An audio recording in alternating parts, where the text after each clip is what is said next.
America, and indeed much of the world, is now into a new age of abundant domestic energy supply, and this is in large part due to a process called hydraulic fracturing, or fracking. Now, fracking is not a new technology. In fact, it's been around for over 60 years, but over the past decade, its use has dramatically increased to the point where over 50% of oil and gas wells drilled worldwide now utilize the fracking process. Now, while fracking has arguably not reached Keystone XL levels of fossil fuel-related activism, we at Future 500 see several reasons why fracking is going to be an increasingly prominent stakeholder campaign as we go into 2014.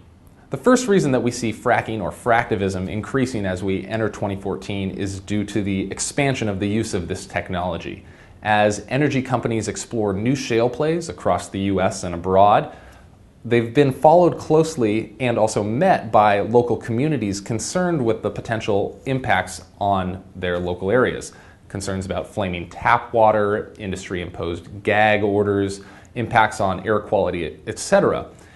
On top of that, we've had broader, larger national or even international NGOs and activist groups backed by new funding who are trying to connect the dots between these previously isolated community coalitions and craft a larger narrative about fracking's possible impacts.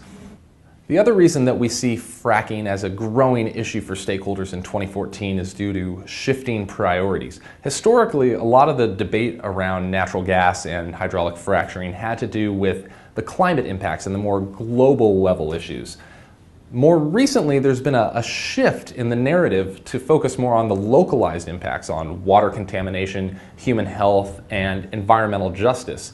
What this has resulted in is a lot of the more climate-oriented groups backing off, waiting for more information to assure that natural gas really is more advantageous than other forms of fossil fuels like coal. So at this point, something's got to give. And there really needs to be greater cohesion and agreement around hydraulic fracturing in order to move forward.